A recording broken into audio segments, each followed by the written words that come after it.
Bonjour, aujourd'hui on va parler de pourquoi tu n'obtiens pas ce que tu veux en amour. C'est un sujet que j'avais envie de parler depuis longtemps parce que je remarque que beaucoup d'entre vous viennent avec déjà une certaine expérience en développement personnel. Ils me disent, bah oui Sandy, j'ai lu beaucoup de livres, j'ai déjà suivi peut-être des coachings, j'ai déjà fait quelques thérapies.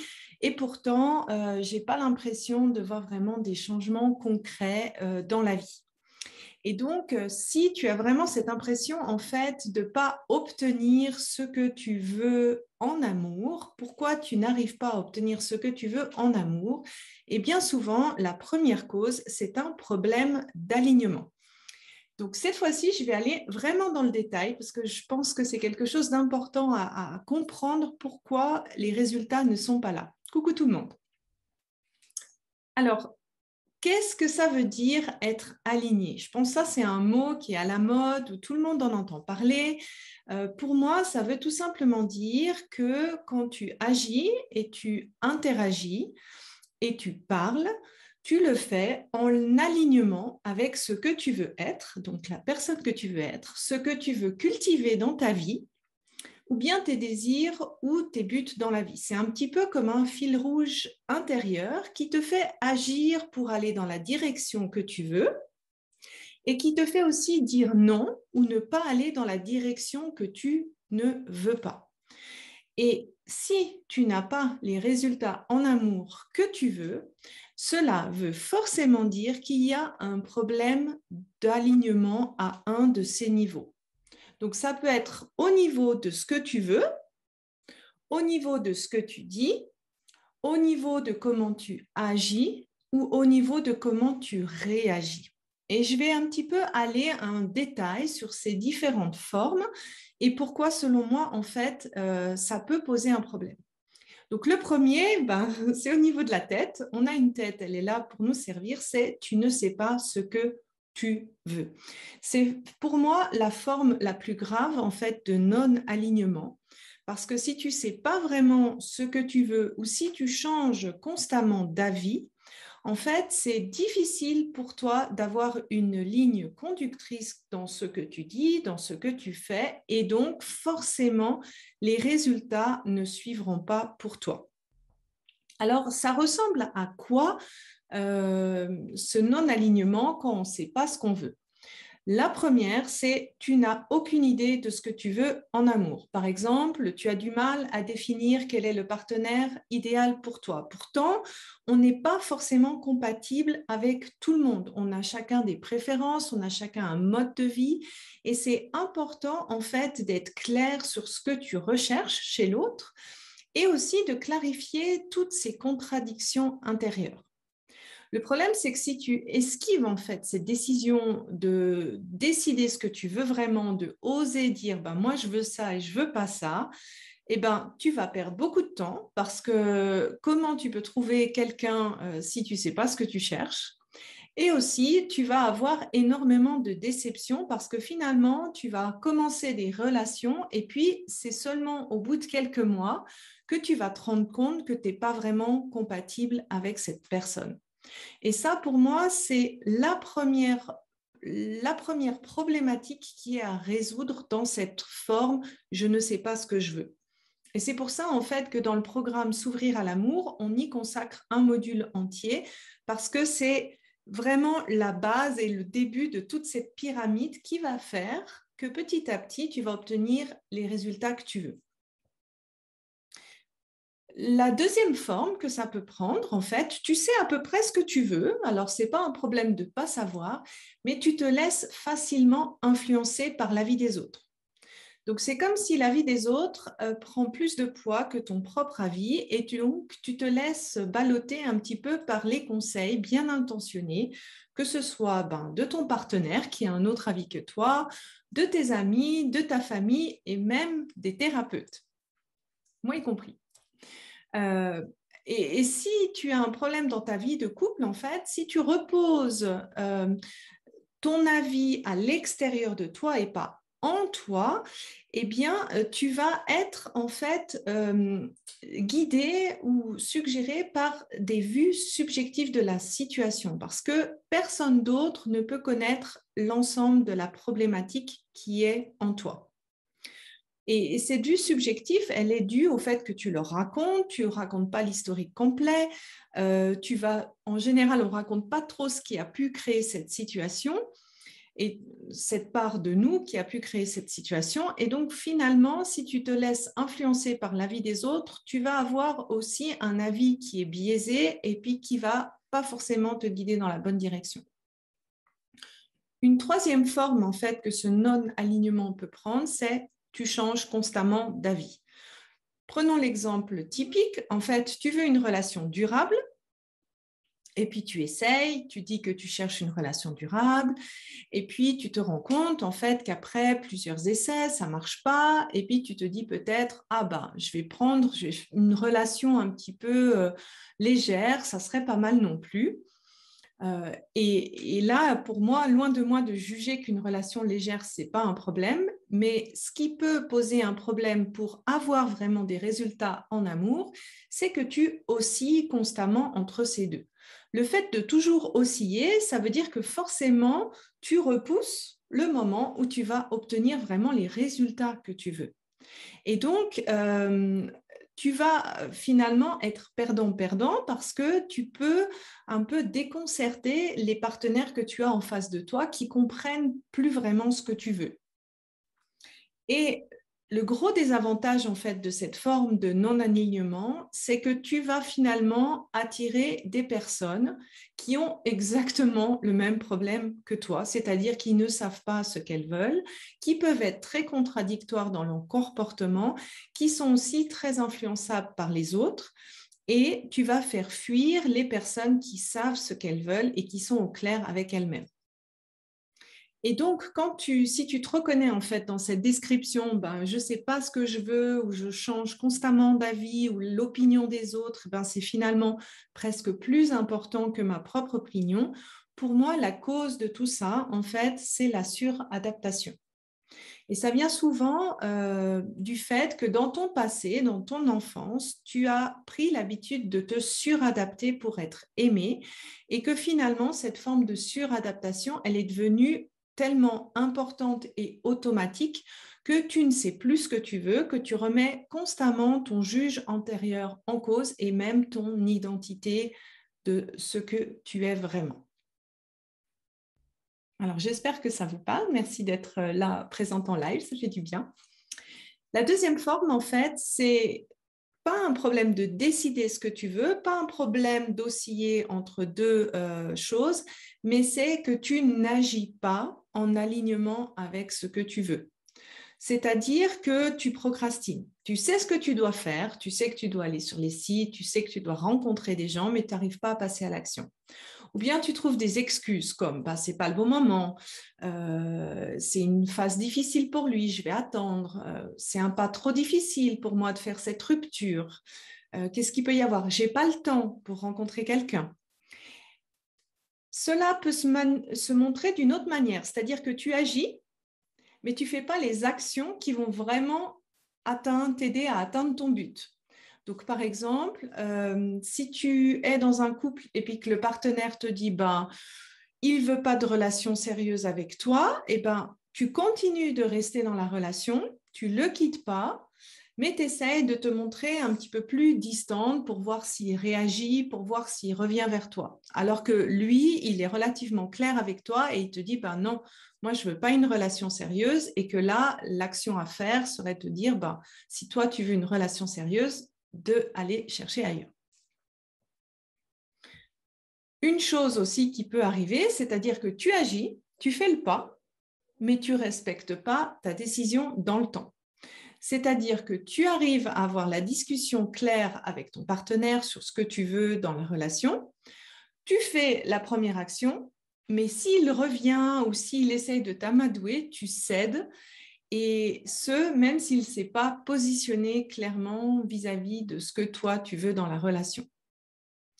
Et là, en fait, pour moi, c'est une cause qui cause finalement tout ça, c'est l'abandon de soi. Pour moi, quand on n'arrive pas à agir pour soi, c'est que on s'auto-finalement abandonne en manquant de persévérance pour ce qui te tient à cœur. Ça vient souvent de cette blessure de l'abandon, qu'on s'est souvent senti abandonné dans son enfance par les gens qu'on aimait, et donc qu'on pense inconsciemment mériter de s'auto-abandonner. La troisième forme de non-alignement, c'est dans la communication, c'est-à-dire que tu dis le contraire ou une variante de ce que tu veux vraiment. Et moi, j'appelle ça le syndrome de la menteuse. J'avoue que ce n'est pas un mot qui est toujours évident à avaler, mais j'en parle en connaissance de cause. Moi, je l'ai pratiqué pendant des années. Pendant des années, j'avais du mal à dire le 100% de ce que je veux clairement, tout simplement pour éviter les conflits, tout simplement pour éviter de blesser les autres. Et finalement, en fait, tu ne dis pas ta vérité, tu dis une version édulcorée ou fausse ou contradictoire de ce que tu veux vraiment. Et c'est une forme, en fait, de trahison constante de toi qui, non seulement à long terme, va augmenter les conflits relationnels, parce que finalement, tu vas partir du principe que les autres font la même chose que ce que tu fais, et surtout, ça va générer en toi beaucoup de frustration, beaucoup de colère qui est finalement rentrée à force de t'auto-trahir. Et ça prend souvent différentes formes. Soit tu n'oses pas dire ce que tu veux par peur des représailles. L'exemple typique, c'est quand on te demande tu recherches quoi comme relation, tu n'oses pas dire que tu cherches une relation sérieuse. Et puis tu dis, ah bah je vois avec le temps, mais au fond de toi, tu sais que tu veux une relation sérieuse. Ou bien tu n'oses pas le dire parce que tu ne penses pas avoir le droit ou tu ne penses pas mériter ce que tu veux. Donc ça, c'est plutôt, je sais ce que je veux, mais je sais que c'est un petit peu, je pense qu'au fond de moi, je ne peux pas le mériter. Et puis la troisième forme qui est un petit peu plus subtile, c'est que tu arrives presque à deviner ce que l'autre aimerait entendre de toi et tu dis ce que tu penses que l'autre veut entendre de toi et pas ta propre opinion. Et ça, c'est vraiment, comme je le disais, une forme de trahison. Et c'est souvent, ça vient quand tu as expérimenté en fait des conséquences négatives en étant totalement toi dans la relation aux autres. Et si tu as enregistré à ce moment-là que tu perdais l'amour quand tu es toi-même, eh bien, ce que tu fais une forme d'anticipation et tu te dis, ok, je préfère me trahir plutôt que de perdre l'amour. Ça vient bien sûr de la blessure de la trahison. La dernière forme, qui est un petit peu plus subtile, c'est-à-dire que tu sais ce que tu veux, tu agis, tu parles en relativement accord, on n'est pas parfait, on est d'accord, avec ce que tu veux, mais tu laisses faire les autres quand ils vont à l'encontre de ce que tu veux. C'est-à-dire que tu ne réagis pas de manière adéquate à leur action. C'est-à-dire c'est une forme de non-alignement par omission. Et là, ça ne veut pas dire que l'autre doit faire tout ce que tu veux, mais c'est, on va dire, ta part du jardin de réagir si la réaction de l'autre ne te convient pas, c'est à toi de te positionner par rapport à ça. Et souvent, ça prend différentes formes. Ça peut prendre la forme de rester en couple dans une relation qui ne te convient pas, c'est-à-dire que ton partenaire fait vraiment des agissements qui ne te conviennent pas ou il ne te respecte pas, mais toi, tu continues de rester dans la relation. Ou bien tu t'adaptes systématiquement à l'autre, par exemple dans l'envie de s'engager, dans la vitesse de s'engager par rapport à ton partenaire, et tu ne prends pas en compte toi, ton besoin personnel. Tu t'arranges un petit peu pour obtenir ce que tu veux différemment, c'est-à-dire que toi, tu veux par exemple avoir un enfant et lui a communiqué qu'il ne savait pas trop et donc tu fais une espèce d'approche un peu indirecte en essayant d'établir la relation, en essayant de t'intégrer dans son cercle, avec l'espoir, bien sûr, qu'il change d'avis, mais ce n'est pas vraiment ce que toi, tu ne dis pas clairement que toi, ce que tu veux, et tu espères le faire changer d'avis en cultivant en fait la relation comme ça. Et là, souvent, quand on a ça, quand on fait cette forme de non-alignement par omission, on est entre un mélange d'abandon et de trahison de soi. Et donc, la solution pour tout ça, c'est de reconstruire son alignement. Et je te rassure, on est tous sous une certaine forme non alignée à différents degrés d'intensité. Et donc, la première étape, en fait, c'est de comprendre pourquoi tu as cet non-alignement, quelle est la blessure du passé qui fait que tu t'abandonnes, qui fait que tu te trahis et qui génère, en fait, ce comportement en toi et de le déprogrammer. Et ça, c'est ce que je propose, en fait, dans mon programme approfondi Être heureuse en couple, parce qu'une fois que la cause est travaillée, en fait, c'est beaucoup plus facile de changer son comportement. Mais bien sûr, il y a de l'action. L'alignement, c'est quelque chose qui demande du temps, qui demande du travail et qui demande en fait vraiment un effort, pas quotidien, mais assez régulier. Et c'est une illusion de penser que tu vas passer de 0% d'alignement à 100% d'alignement parce que déjà de 1, tu t'en rends pas compte à chaque fois que tu es aligné et puis ça demande en fait de pratiquer. Et pour ça, j'ai envie de te transmettre un outil que moi, j'ai pratiqué pendant plus de 3 ans, qui m'a vraiment aidé à déjà identifier quand j'étais pas alignée, parce que je ne m'en rendais pas compte tout de suite. Et deuxièmement, en fait, de petit à petit, me donner l'opportunité de corriger tout ça. Et ça, j'ai appelé ce journal le journal à mensonges. Et dans ce journal à mensonges, en fait, je te propose de noter à la fin de chaque journée, toutes les fois où tu as dit oui alors que tu voulais dire non. Et ça, pas forcément que dans ta vie amoureuse. La deuxième chose que tu peux noter, c'est toutes les fois où tu as agi autrement par rapport à ce que tu voulais vraiment. Et ensuite, une invitation à corriger. Même si tu corriges 10 ou 20%, c'est déjà mieux que de rester dans cet non-alignement. Je sais, on veut toujours faire les choses parfaitement, on veut toujours être capable d'arriver à dire de manière diplomatique, en face de la personne, ce qu'on veut ou ce qu'on ne veut pas. Mais pour moi, je t'invite en fait à le faire de manière imparfaite. Même si tu corriges 5 ou 10%, tu es, avec ces 5 ou 10%, plus aligné que si tu fais rien. Donc vraiment, donne-toi ce droit de corriger. Et comment tu peux corriger ça? C'est te dire, si tu as dit oui au lieu de dire non et que tu voulais dire non, eh bien, tu peux changer d'avis. Je donne l'exemple toujours assez simple, c'est si tu as dit oui à une amie et que tu voulais pour boire un verre le soir, mais qu'en fait, tu sais très bien que tu es fatigué et que tu n'y as pas envie, une manière de corriger, c'est de la rappeler ou de lui envoyer un message en disant écoute, je sais que je t'ai dit oui, mais ce soir, je suis fatiguée, je n'ai pas envie, je préfère remettre.